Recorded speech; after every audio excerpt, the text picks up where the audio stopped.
100% 500% खेसारी लाल यादव जी इस बार सावन में धमाल मचाने वाले हैं। कब तक गाना जो है खेसारी भैया का पहला गाना रिलीज होगा? हमारे जनता से देख लीजिए, सिर्फ राइज अप बिहार पे एक्सक्लूसिव सुन लीजिए। चाची के बाची सपनवा में आती है, उसको ऐसे कट किया गया है कि वो मेरी भी माँ बहन सुनेंगी तो बोलेगी कि सही में गलत है। कहें से कि रउआ सब हमनी का आशीर्वाद प्यार देखे एजा तक पहुँचेले बन जाए दू कौड़ी के चमचा लोग ना। अश्लीलता के विरोध ये तरह से कल जाओ ना कि अश्लीलता के विरोध गाली दे के कल जाओ, केहू के मार के कल जाओ, केहू के चहेट के कल जाओ, कहीं प्रोग्राम बंद करके कल जाओ। ये अश्लीलता के विरोध ना हो।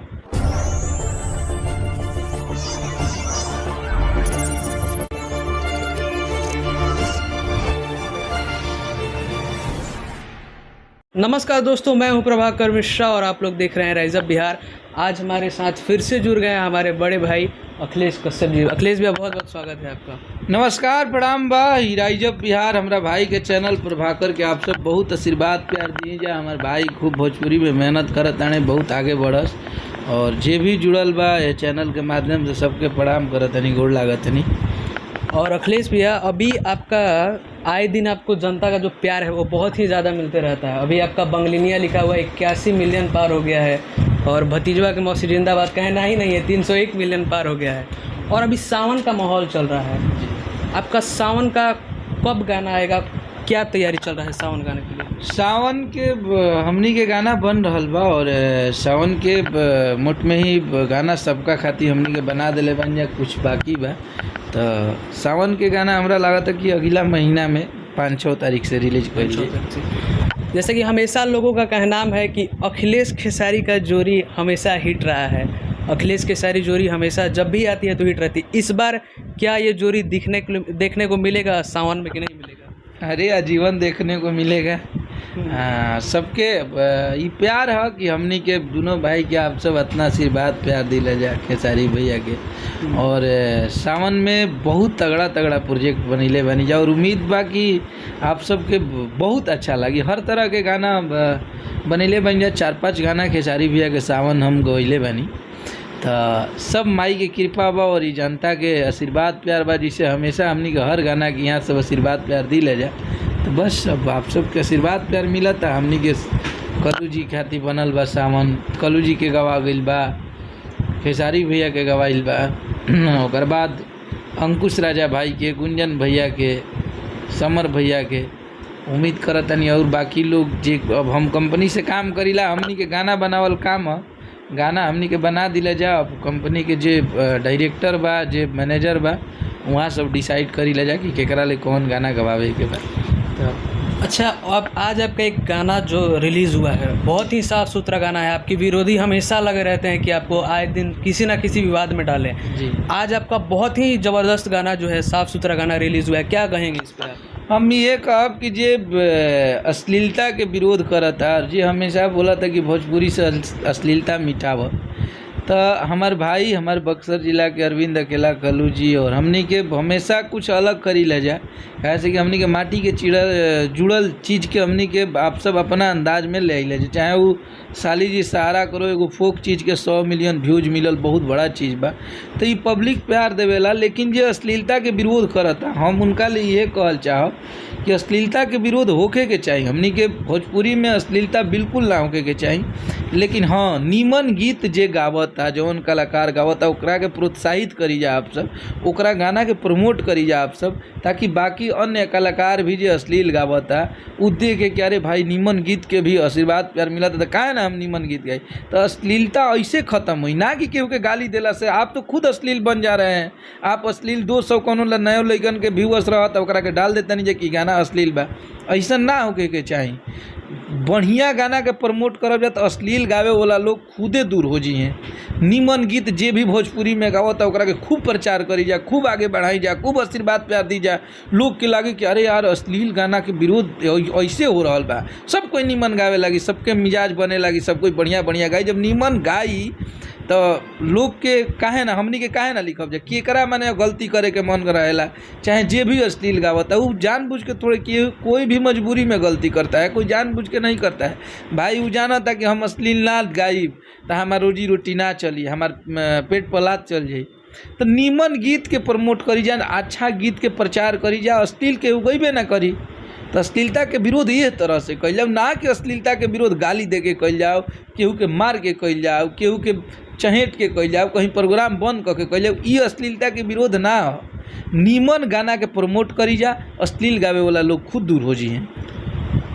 एगो जनता के माध्यम से सवाल खास कर पूछा गईल बा, और जे भी फैन बरन लोग, जे भी लोग रउआ के जे सुनेला, रउआ लिखल गाना के जे सुनेला, कि पिछला साल लॉकडाउन रहे जी, तब राउर एगो गाना आयल रहे, कि भोजपुरी के पावर स्टार पवन सिंह जी के गौले रहलन जी, महादेव का दीवाना, और लॉकडाउन में भी बहुत ज़्यादा हिट उ गाना भल रहे। जी, तो एह बार का पवन भैया गाना और गावे वाला बड़न का कहना रहे? सबसे बड़ा चीज़ कि हमनी के का भोजपुरी के गर्जीवा नहीं हुआ के पवन भैया, और कहीं ना कहीं हम हो कि चाहे वो भोजपुरी के केहू अभी कलाकार युवा में बा, सब कोई भैया से सीखेला और सब कोई भैया के बड़ी आदर सम्मान करेला पवन भैया के। और अभी तो भैया ले कोनो ऐसा बातचीत नहीं खे भाई, लेकिन अगर वैसा आदेश होई तो जरूर गाना लिखल जाए, सावन में भी लिखल जाए, लेकिन भैया के आदेश के इंतज़ार कइल जाता। अगर पवन भैया के आदेश होई तो हमनी के बिल्कुल लिखब जा और भैया गई हैं। ऐसा देखल गईल बा, मने रउआ लोग रात भर जग के बोलबम खातिर मेहनत करत नहीं, रात भर जगल। हम देखले बानी कि 4 बजे भी रउआ ऑनलाइन रहतानी, 4 बजे भी रउआ लोग रिकॉर्डिंग करतानी। कौन ऐसा गाना आवे वाला बा, आखिर का ऐसा राज में कि इतना मेहनत होता भैया? हम अभी कंटिन्यू लगातार आज हमारे 5वां दिन है जागल, रात के तो हमनी के सुतते नहीं खी जाए, लेकिन एक बार उम्मीद करता नहीं कि हर बार सावन से डिफरेंट चीज़ रही और बड़ा चीज़ रही। एक बार खेसारी भैया के ब्लॉकबस्टर कौन ऐसा सॉन्ग आई कि ना आई, मैंने रउआ जनता से कह दी कि का आई? पक्का। और बहुत बड़े बड़े स्तर के हमनी के सावन बनैले बनी जा, मजा आई। लोग सुनिए तो एकदम भोले बाबा के भक्ति में एकदम भुला जाई सब लोग गाना सुन के। कब तक गाना जो है खेसारी भैया का पहला गाना रिलीज होगा? हमारे जनता से देख लीजिए, सिर्फ राइज अप बिहार पे एक्सक्लूसिव सुन लीजिए अखिलेश भैया से। खेसारी भैया के गाना अगला महीना में रिलीज हुई, अगला महीना में 2, 4, 5 तारीख 10 तारीख तक जब रिलीज हो जा वही घड़ी हुई। काहे से कि हमनी के गाना के ऑडियो रिलीज ना करब जा, चाहे खेसारी भैया के कोनो गाना के ऑडियो रिलीज ना हुई, डायरेक्ट वीडियो हुई। तो भैया सावन गा ले बड़े, तकरीबन 25-30 गाना गौले बनी सावन में वहाँ के, और सबके वीडियो के शूटिंग होखल बाकी बा, बस हो जाई तो रिलीज होके लग जाए। आखिरी रउआ अपन जनता से कोई मैसेज कुछ देवल चाहब? हम ये दिहब, हम रउआ सबसे कहल चाहब कि देखी जा भोजपुरी में अगर और लड़का और बेटा और भाई अगर तेज़ी से आगे बढ़ता तब बहुत लोग ऐसा बने जो हमार हमेशा पैर खींचे के कोशिश करेला। लोग हमारा ऐसा कोनो गाना ना रहेला जेकरा से केहू के प्रॉब्लम होके, चाहे वो चाची के बाची सपनवा में आती है गाना रहे ओकरा के गलत तरीका से रउआ सब भी पहुँचा दियल गई। वो जो कि वैसा गाना ना रहे, ओकरा में लड़का लड़की के गाना रहे। कहें से कि वो बॉलीवुड में भी गवाइल बाकी आंटी पुलिस बुला लेगी, आप सब सुन ले हो कब जा। तो गाना के गलत तरीका से आप सब भी पहुँचावल गई, और आप सब के अगर तकलीफ़ लागल हुई हमरा हेतु से तो हम आप सबसे माफ़ी मांगता नहीं। हमनी के कबो जीते जी ना चाहिए जा कि हमनी के जानता कि हमनी के जो आशीर्वाद प्यार दिले बा, रउआ सबके कोनो चीज़ के तकलीफ़ हो के हमनी के ऐसा काम करी जाए। कहें से कि रउआ सब हमनी के आशीर्वाद प्यार दे के एजा तक पहुँचेले बन जाए। 2 कौड़ी के चमचा लोग ना, जे 2 कौड़ी के चमचा बा, जे हमेशा गाली गलौज करेला, जे हमारा पीछे लागल रहेला हमेशा कि ये कर दिए वो कर दिए ऐसे बोल दिए, उनका टारगेट ही है कि अखिलेश कश्यप के पूरे प्रोफाइल पे टिके रहना है। वो क्या लिख रहे हैं, यूट्यूब पे क्या डाल रहे हैं, इंस्टा पे क्या डाल रहे हैं, उन सारी चीज़ों को वो लोग हमेशा सार्वजनिक करते हैं एक एक कट करके। क्योंकि वो चाची के बाची सपनवा में आती है, उसको ऐसे कट किया गया है कि वो मेरी भी माँ बहन सुनेंगी तो बोलेगी कि सही में गलत है। कहाँ से कि लड़की के बातें काट दियल बा, ऐसा लगा था कि हम अपने चाची के कहते नहीं, जो कि वो गर्लफ्रेंड बॉयफ्रेंड के गाना रहे, लड़की के बात ना सुनावल गई गलत साबित करे खातिर।